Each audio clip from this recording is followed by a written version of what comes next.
ಎಲ್ಲರಿಗೂ ನಮಸ್ಕಾರ. ಬ್ಯಾಚುಲರ್ಸ್ ಅಡುಗೆ ಕಾರ್ಯಕ್ರಮಕ್ಕೆ ಎಲ್ಲ ಸ್ನೇಹಿತರನ್ನು ಸ್ವಾಗತಿಸ್ತೇನೆ. ಸ್ನೇಹಿತರೆ, ಇವತ್ತೊಂದು ಟೇಸ್ಟಿಯಾದಂತಹ ಚಿಕ್ಕಿ ಅಥವಾ ಕಡಲೆ ಬೀಜದ ಮಿಠಾಯಿ ಹೇಗೆ ಮಾಡೋದು ನೋಡ್ಕೊಂಬರೋಣ ಬನ್ನಿ. ಮೊದಲನೇದಾಗಿ 1 ಕಪ್ನಷ್ಟು ಕಡಲೆ ಬೀಜನ ಹಾಕ್ಕೊಳ್ತಾ ಇದ್ದೀನಿ. ಇದನ್ನು ಚೆನ್ನಾಗಿ ಹುರ್ಕೋಬೇಕು ಸ್ನೇಹಿತರೆ. ತುಂಬ ಹೆಚ್ಚಿನ ಉರಿಯಲ್ಲಿ ಹುರ್ಕೋಬೇಡಿ, ಯಾಕೆಂದರೆ ಇದರಲ್ಲಿ ಪಟ್ ಪಟ್ ಅಂತ ಸೌಂಡ್ ಬರಬೇಕು, ಅಲ್ಲಿವರೆಗೂ ಹುರ್ಕೊಳ್ಳಿ.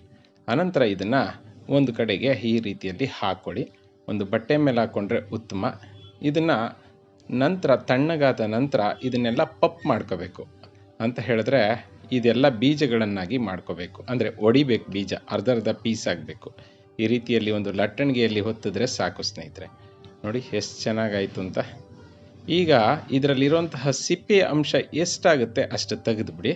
ಆನಂತರ ಮತ್ತೊಂದು ಬಾಣಲಿಗೆ 1 ಟೇಬಲ್ ಸ್ಪೂನಷ್ಟು ತುಪ್ಪ, ಹಾಗೆ 1 ಕಪ್ನಷ್ಟು ಜಿಂಜರ್ ಅಂದರೆ ಬೆಲ್ಲವನ್ನು ಹಾಕ್ಕೊಳ್ಳೋಣ. ಇವೆಲ್ಲವನ್ನು ಕೂಡ ಚೆನ್ನಾಗಿ ಫ್ರೈ ಮಾಡೋಣ. ಫ್ರೈ ಮಾಡ್ತಾ ಬೆಲ್ಲ ಕರಗ್ತಾ ಹೋಗುತ್ತೆ ಸ್ನೇಹಿತರೆ.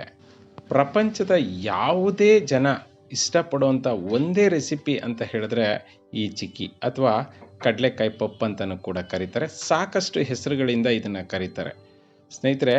ಬೆಲ್ಲ ಚೆನ್ನಾಗಿ ನೊರೆ ಥರ ಬರಬೇಕು. ನೋಡಿ, ಈ ರೀತಿಯಲ್ಲಿ ಕಾಣಬೇಕು ನಿಮಗೆ. ಆನಂತರ ನಿಮಗೆ ಇದನ್ನು ಹೇಗೆ ಪಕ್ವಾಗಿದೆ ಅಂತ ಚೆಕ್ ಮಾಡೋದು ಅಂದರೆ, ಒಂದು ನೀರಿನ ಬಟ್ಲಿಗೆ ಈ ರೀತಿಯಲ್ಲಿ ಎತ್ತಿ ಹಾಕ್ಕೊಂಡ್ರೆ ಅದು ಉಂಡೆ ಆಗಬೇಕು, ಅಂದರೆ ಪಾಕ ಬರಬೇಕು ಅಂತ ಹೇಳ್ತಾರೆ.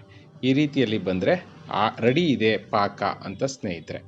ಈಗ ಈ ಬಾಣಲಿ ಒಳಗಡೆ, ಪಾಕದೊಳಗಡೆ ನಾವು ಪಪ್ ಮಾಡ್ಕೊಬಂದಿದ್ವಲ್ಲ ಕಡಲೆ ಬೀಜ, ಇದನ್ನೆಲ್ಲ ಹಾಕ್ಕೊಳ್ಳೋಣ.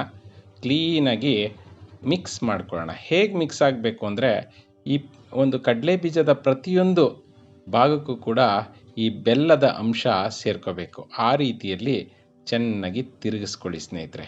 ಸ್ವಲ್ಪ ಕಪ್ಪಾದರೆ ತಿನ್ನೋದಕ್ಕೂ ಕೂಡ ಚೆನ್ನಾಗಿರುತ್ತೆ. ಹಾಗಾಗಿ ನಂತರ ಮತ್ತೊಂದು ತಟ್ಟೆಗೆ ಸ್ವಲ್ಪ ತುಪ್ಪವನ್ನು ಸವರಿ ಈ ಚಿಕ್ಕಿ ಎಲ್ಲನೂ ಇದರೊಳಗಡೆ ಟ್ರಾನ್ಸ್ಫರ್ ಮಾಡಿಕೊಂಡು ಚೆನ್ನಾಗಿ ಅಮ್ಕಿ ಸ್ನೇಹಿತರೆ. ಸಾಧ್ಯವಾದರೆ ಬಿಸಿ ಜಾಸ್ತಿ ಇದ್ದರೆ ನೀವು ಒಂದು ಕಪ್ಪಿನ ಸಹಾಯದಿಂದನೂ ಕೂಡ ಈ ರೀತಿಯಲ್ಲಿ ಅದುಮಬಹುದು. ಆನಂತರ ಬಿಸಿ ಇದ್ದಾಗೇನೆ ನೀವು ಒಂದು ಚಾಕುವಿನ ಸಹಾಯದಿಂದ ಅದನ್ನು ಕ್ಲೀನಾಗಿ ಕಟ್ ಮಾಡ್ಕೋಬೇಕು ಸ್ನೇಹಿತರೆ.